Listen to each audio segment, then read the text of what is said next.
The applause began before I understood they were applauding my removal. I was in the Harbor Light Ballroom when my niece stepped onto the stage and announced that I was retiring immediately. For 30 years, I had built Harbor Light senior communities. Our first residence was a converted motel with 12 rooms, one borrowed van, and a payroll covered by mortgaging my house. Hundreds had gathered for the company's anniversary. I expected old photographs, a short speech, and an oversized cake. I did not expect Tessa to take my company in a spotlight. She stood beneath the Harbor Light logo in a cream suit. At 35, she knew how to make confidence look effortless. She thanked me for my lifetime of service, then smiled toward the audience. Mara has decided that tonight is the right moment to begin her next chapter. The room rose around me. People turned, clapping, searching for my reaction. A nurse wiped tears from her face.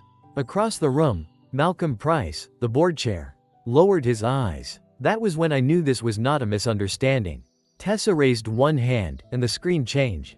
A photograph of our lakeside campus appeared, the restored brick hotel near Muskegon, its porch filled with residents facing Lake Michigan. Then the picture dissolved. In its place stood 3 glass towers, a private marina, and luxury condominiums. Tessa called it Harbor Point. She said the board had approved a strategic transformation to secure Harbor Light's future. She praised Grant Calder's redevelopment group and spoke about modernization. She never said where the residents would go. I watched digital balconies rise over the garden Ruth Bell had tended for 11 years. The therapy wing became parking. The chapel became a fitness club. The audience applauded because the presentation called it progress. Tessa looked directly at me. For 1 second, I saw the girl I raised after my sister died in a highway accident. Tessa had been 9, furious at the world, sleeping with her mother's scarf under her pillow. I taught her to speak up and never let powerful people decide her worth. Somewhere along the way, she decided I was one of those people. She invited me onto the stage. As I walked forward, I noticed the brooch on her lapel. A silver heron with a chipped blue stone. It had belonged to her mother. I had kept it in a velvet box since the funeral. Tessa had not asked for it. She embraced me for the cameras and whispered, "Please don't make this difficult." Her smile never moved. On the podium lay a folder marked Transition Authorization. The top page contained preliminary consent to sell the lakeside property. At the bottom was my electronic signature. It looked real. I had never signed it. My founder shares still carried special voting protections. But if Tessa would manufacture my consent before a ballroom full of witnesses, I could not assume she had overlooked anything else. So I did not accuse her. I thanked the employees who had worked holidays, cared for sick residents, repaired frozen pipes, and stayed through lean years. I thanked the residents for trusting us with their homes. Then I told Tessa I would review every transition document on Monday. A few people laughed, thinking I was joking about never retiring. Tessa did not. While photographs were taken, I slipped my phone from my purse. I photographed the consent page, the redevelopment slides, Grant Calder's company name, and the listed project advisors. Then I stood beside my untouched retirement cake while strangers congratulated me on a decision I had never made. By the time I reached the parking garage, my face hurt from smiling. Jonah Reed was waiting beside my car. He was the Lakeside nursing director, careful and quiet unless someone's safety was at risk. He checked the empty aisle and handed me a folded page. "This was delivered to Mrs. Doherty 2 weeks ago," he said. "Her family thought you approved it. It was a mandatory relocation notice. The move-out date was 6 weeks away." At the bottom, beneath Harbor Light's logo, was Tessa's authorization. The sale had not begun tonight. It had already begun without me. Jonah watched me read the notice twice. "Who else received one?" I asked. "7 residents that I know of. Maybe more. Why didn't you call me?" His jaw tightened. Tessa said the Lakeside nursing unit would close first if anyone interfered. 43 employees depend on me. I thought I was protecting them. I folded the paper. "From now on, use your personal phone. Nothing through Harbor Light." On Monday, Tessa placed a 30-day transition agreement across my desk. My family photographs were gone. In their place sat a silver clock engraved Founder Emeritus. "It keeps you involved without burdening you with operations," she said. The title sounded respectful. The document was not. It barred me from directing employees, accessing internal systems, contacting lenders, or speaking publicly for Harbor Light. I could attend ceremonies, advise when invited, and keep a temporary office. Tessa rested a hand on my shoulder while two assistants watched. You've earned some peace. Aunt Mara. When they left, her hand disappeared. Do not turn this into a fight, she said. People are accepting that the company needs leadership beyond you. I asked for one night to review it, then carried it to Lena Ortiz. Lena had audited Harborlight since our second year. She read the agreement at her kitchen table. I warned you, she said. I know. No, you heard me. That is different. For years, Lena had said Tessa rose too quickly. I always found a reason. She had lost her mother. She needed confidence. She deserved room to grow. Lena tapped the last page. She is isolating you from information, but she did not touch the voting protections attached to your founder shares. Either she cannot, or she thinks shame will keep you from using them. Can I sign? With 3 revisions and a witness. Then let her believe you surrendered. The next afternoon, I signed. Tessa hugged me in the lobby and announced that I would spend the month visiting each campus to say goodbye. Cameras captured her holding my arm as though I needed help standing. At the elevator, she whispered, "This is the right choice." I smiled too. I hope so. My first visit was the Lakeside community. I arrived alone and left my founder badge in the glove compartment. The hotel looked unchanged from the road. Inside, colored stickers had appeared on doors and furniture. Green meant transfer approved. Yellow meant family review. Red meant refusal. Residents were placing stickers on wedding photographs. Cedar chests, lamps, and walkers. The activities room was packed with moving boxes. A staff member told me emergency structural repairs were required. I asked for the engineering report.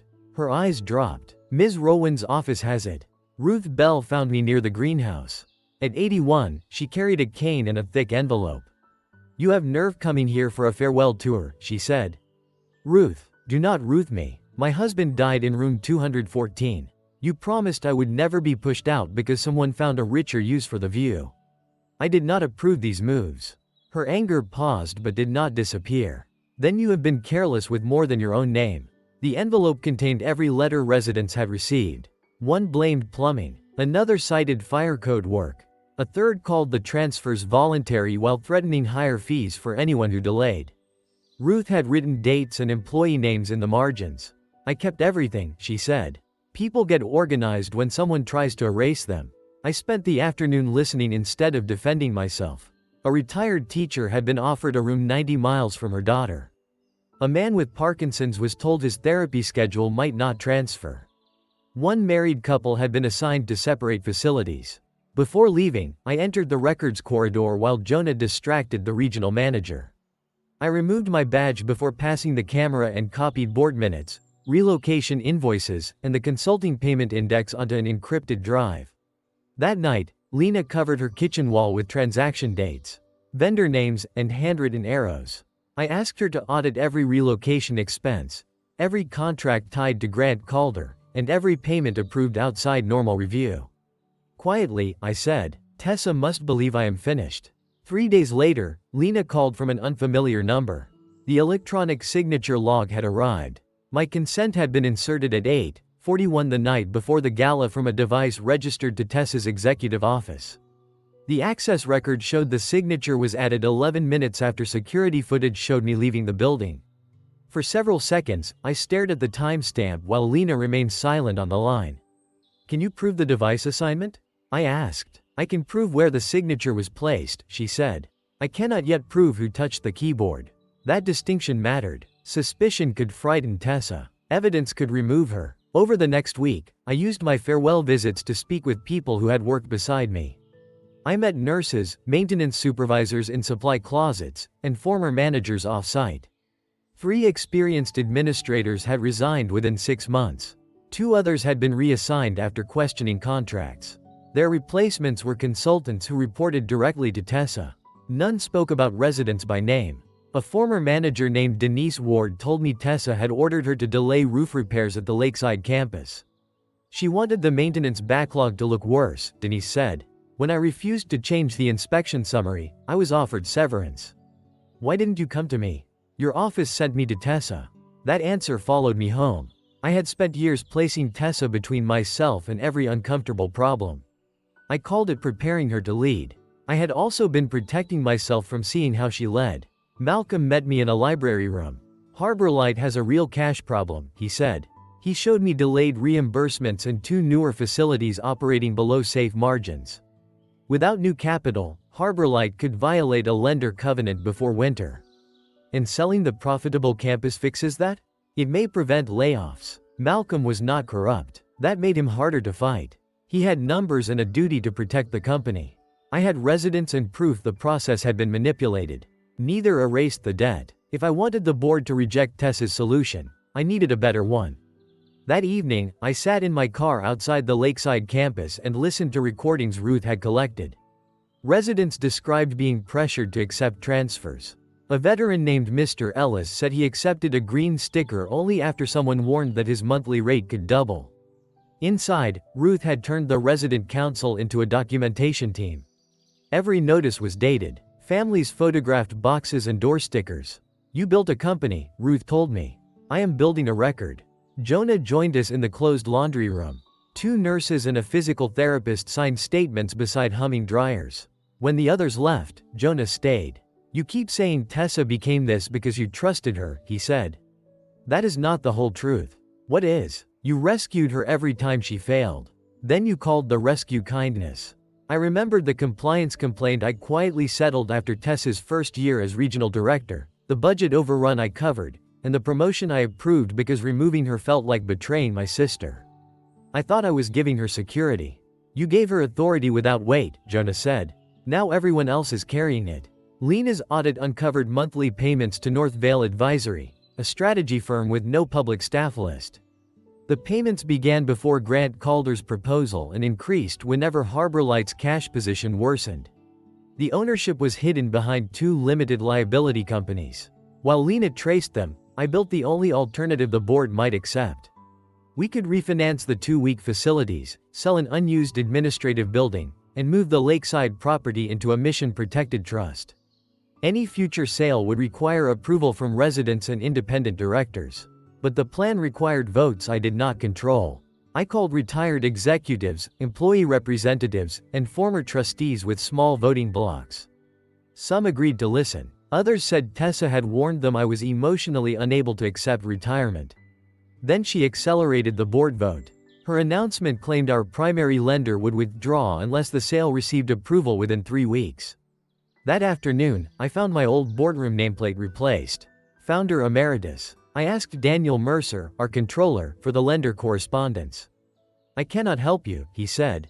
"You can tell me whether the deadline is real." He looked at the carpet. I said I cannot help you. When I left, I knew Tessa was no longer preparing to win the board. She believed she already had it. The trap was closing fast. That night, Lena arrived carrying a certified corporate registration report. "I found the last ownership link," she said. I expected Grant Calder's name. Lena pointed to the controlling member of North Vale Advisory. It was Tessa Rowan. I read Tessa's name 3 times before my mind accepted it. North Vale had received nearly $900,000 from Harborlight. Lena traced most of it into a failed boutique hotel project outside Traverse City, one I had warned Tessa against. She told me she had walked away. She had not. The renovation stalled, contractors filed liens, and lenders demanded repayment. North Vale became the tunnel between Harborlight and Tessa's losses. Grant entered later and offered to bury the missing money inside inflated redevelopment fees. He was not the architect. He recognized a profitable disaster. Lena also found 2 cash flow forecasts. The board's version doubled repair costs and assumed reimbursements would never arrive. The internal version predicted recovery by spring. Tessa had not found a crisis. She had edited one. Then Lena recovered an unsent message from an archived device. It had been addressed to me and deleted 16 minutes later. "Aunt Mara, I made a mistake and I do not know how to fix it without losing everything." The account and device belonged to Tessa. I sat in my sister's old station wagon with the evidence beside me. For one dangerous hour, I considered replacing the money myself. I could stop the audit and persuade Tessa to resign quietly. Harborlight would survive. The residents might never know. My niece could begin again without public disgrace. When I told Lena, she did not soften. "That is how you raised her into this. Every time consequences approached, you stepped between them and called it love." I am protecting the company. You are protecting yourself from watching her fall. The next morning, I asked Tessa to meet me at the house where she had grown up. She was preparing to sell it and had emptied every room except the kitchen. She arrived wearing her mother's heron brooch. I have 30 minutes, she said. I know about North Vale. Her expression broke for less than a second. Then she pulled out a chair. Grant told you. No. Then Lena accessed confidential records. I placed the corporate registration chain on the table. The bank transfers, altered forecasts, and recovered message remained in my bag. I am giving you one chance. Tell the board what you did. Resign. Cooperate with an independent review and stop the relocations. You think you can order me out because you found an LLC? You can choose whether the truth comes from you or from the evidence. Tessa walked to the window. The backyard swing set was gone, but pale marks remained where its legs had rested. You want to know why I never came to you? She asked. Every success I had became another story about what you gave me. My education, my job, my title. Every room I entered, someone looked over my shoulder for Mara Ellison. I defended you because people were unfair. You defended me because you liked being the reason I survived. The words hurt because part of them was true. After my sister died, I paid, arranged, corrected, and excused. I told myself I was replacing what Tessa had lost. I never asked whether my rescuing left room for her to become responsible for herself. I used help when I should have used boundaries. I said, that was my failure. It does not make this yours to steal. The sale fixes everything, she said. The lenders are paid. Harborlight gets capital. Grant and I build something valuable. For once, I own the outcome. You own the residents being forced from their homes. They will be transferred to licensed facilities. One couple was assigned to separate buildings. That can be corrected. A man with Parkinson's may lose his therapist. Her voice sharpened. Running a company means people get hurt. You protected one campus while the rest of us carried facilities you should never have opened. There it was, resentment sharpened into permission. I slid the resignation proposal across the table. You have until tomorrow evening. She looked at it and laughed once. You do not have enough to remove me. I have enough to ask you to tell the truth. And when I refuse, then I stop protecting you. For the first time, anger broke through her control. If you interfere with the sale, I will request a capacity review. People saw you wandering through offices, copying documents, contradicting leadership. The board will hear that you are confused, emotional, and unable to accept retirement. I am not confused. That will be for other people to decide. She left the proposal on the table and walked out. I remained in the empty house, remembering Tessa at 10 while I untangled her hair before school. I had chosen to become the parent she lost. Now I had to decide whether loving her meant protecting the woman she had become. The answer came next morning. Malcolm forwarded an emergency board notice filed by Tessa. It requested a review of my competence, temporary suspension of my founder voting rights, and authority to proceed with the sale. She scheduled the vote for the same morning as the public zoning hearing. The emergency notice gave me 9 days. Lena used the first 3 to authenticate everything. An outside digital examiner preserved the signature logs and matched North Vale's banking records to Harborlight's payment approvals. Copies were stored with counsel.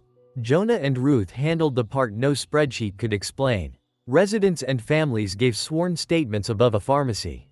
Ruth arrived with her oxygen tank, a legal pad, and a list of people afraid to speak alone. Jonah documented interrupted therapy, transfer threats, and staffing warnings. He never exaggerated. That made the truth harder to attack. I spent those days trying to finance an alternative. Lake Michigan Community Bank studied the unused administrative building, the 2 struggling facilities, and our expected reimbursements. We may refinance, the bank president said, but not while Harborlight has 2 competing leadership groups and a board questioning its founder's competence. What do you need? A binding governance plan, not promises. Saving the campus required more than defeating Tessa. It required building something neither of us could control alone. The employee representatives met me in the lakeside dining room. They held enough voting units to matter. But they didn't trust another Ellison solution. We support a mission trust only if you give up permanent control, their spokesperson said. No founder veto. No family successor. Employees and residents must have seats. For 30 years, my answer to fear had been tighter control. Harborlight existed because I refused to let others decide what could be built. But that same grip had allowed me to promote Tessa without challenge and hide her failures. If the restructuring passes, I said, most of my founder shares transfer into the trust. I cannot take them back. Ruth leaned forward. Residents approve any future sale of this property. Yes. Not advise. Approve. Yes. Jonah studied me. Then we have something worth defending. Lena's attorney drafted the conditional transfer. It would activate only if the board approved the refinancing package, sale of the unused office property, and mission trust charter. Afterward, no relative, investor, or executive could redevelop the lakeside campus without employee, resident, and independent trustee approval. I signed in the sunroom overlooking the lake. The key rested beside the signature line. Giving away control hurt more than I expected. Harbor Light had always been proof that my judgment mattered. Lena collected the pages. This is the first decision Tessa cannot call self-preservation, she said. Malcolm's doubts grew when he asked Tessa for Grant Calder's redevelopment fee schedule. She sent a summary without contracts. When he requested the originals, Grant's office claimed confidentiality, but doubt was not a vote. Then Grant attacked first. A local business site described me as an aging founder sabotaging hundreds of jobs because I couldn't accept retirement. Anonymous executives claimed I wandered through restricted offices and frightened employees with threats of closure. Television crews were outside headquarters. I read the article at a table covered with handmade cards from residents. One said, "Thank you for remembering this is our home." Outside, employees argued in the parking lot. Some believed me. Others believed Tessa's sale was the only way to save their paychecks. A nurse who had worked for Harbor Light 12 years walked past without speaking. The bank suspended its review until after the board vote. Tessa announced that an undecided trustee had committed to her plan. The arithmetic favored her. Ruth practiced her zoning testimony with oxygen tubing beneath her nose. Halfway through, she coughed and waved away Jonah's help. "I am not asking them to pity me," she said. "I am asking them to stop pretending relocation is paperwork." Jonah moved a chair closer. Watching them, I understood leadership was not carrying people until they became dependent. It was making room for capable people to stand where you once stood. The night before the vote, Lena completed the trust packet and authenticated evidence file. Ruth's statements were signed. The bank's conditional term sheet was ready if governance stabilized. We had facts, a replacement plan, and a structure stronger than my authority. We still lacked one vote. Malcolm called at 9:17. "I counted every proxy twice," he said. "Even if I support you, you remain one vote short. Jonah controls the employee clinical unit's proxy." "I know. Has he signed?" I looked toward the chair where he had been working an hour earlier. His coat was gone. I called his personal phone. It rang until voicemail. Ruth had not seen him leave. Security footage showed him entering the lower garage, but not driving out. Then a message appeared from his number. "Do not wait for me tomorrow." I called again. This time, the phone was disconnected. At 6:40 the next morning, Jonah was still missing. Lena checked the message metadata. It had been sent through Harbor Light's device system, not Jonah's personal carrier. Someone inside the company had disabled his phone. The board meeting began at 8. A model of Harbor Point occupied the center table. Glass towers stood where Ruth's garden, the therapy wing, and 86 apartments still existed. Beside it sat Ruth's worn suitcase, packed for the zoning hearing so no one could pretend relocation was abstract. Jonah's chair remained empty. Tessa opened with a presentation about debt, jobs, and responsible modernization. She never mentioned North Vale or residents already facing transfer deadlines. Then she introduced her motion questioning my competence. Grant's attorney distributed a physician's letter claiming my behavior suggested cognitive decline. It cited confusion, unauthorized access to records, and emotional fixation on the Lakeside campus. My attorney, Claire Benson, asked, "When did this doctor examine Ms. Ellison?" Tessa answered for him. "The opinion is based on documented observations." Claire projected the physician's engagement letter. Calder Redevelopment had paid him. He had never met me, reviewed my records, or spoken with my doctor. Malcolm removed his glasses. "You presented this as a clinical assessment."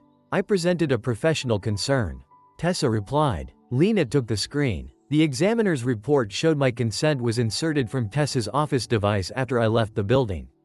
Then came North Vale's invoices, Harbor Light's payments, and transfers into the failed hotel project. Tessa stood. Grant handled the redevelopment structure. I relied on his team. Lena displayed North Vale's formation record. It had been created 11 months before Tessa met Grant. The next slide placed two cash flow forecasts side by side. The board's version inflated repair costs and removed expected reimbursements. The internal version predicted recovery by spring. Malcolm faced Tessa. You told us these figures came from the lender. They were conservative projections. You changed the assumptions. I approved adjustments during the crisis. You created the crisis you asked us to solve. Tessa requested an adjournment. Claire objected because both motions were properly noticed. Malcolm continued. Then Grant's phone vibrated. He stepped into the hall. When he returned, he would not look at Tessa.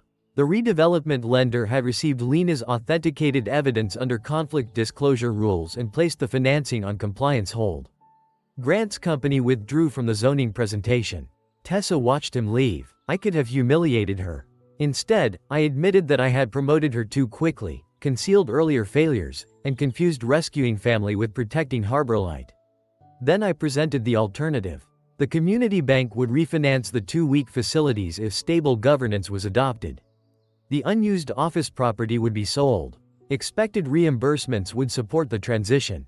Most of my founder shares would enter an employee resident mission trust. I placed my brass founder key on the table. If this passes, I do not remain permanent ruler.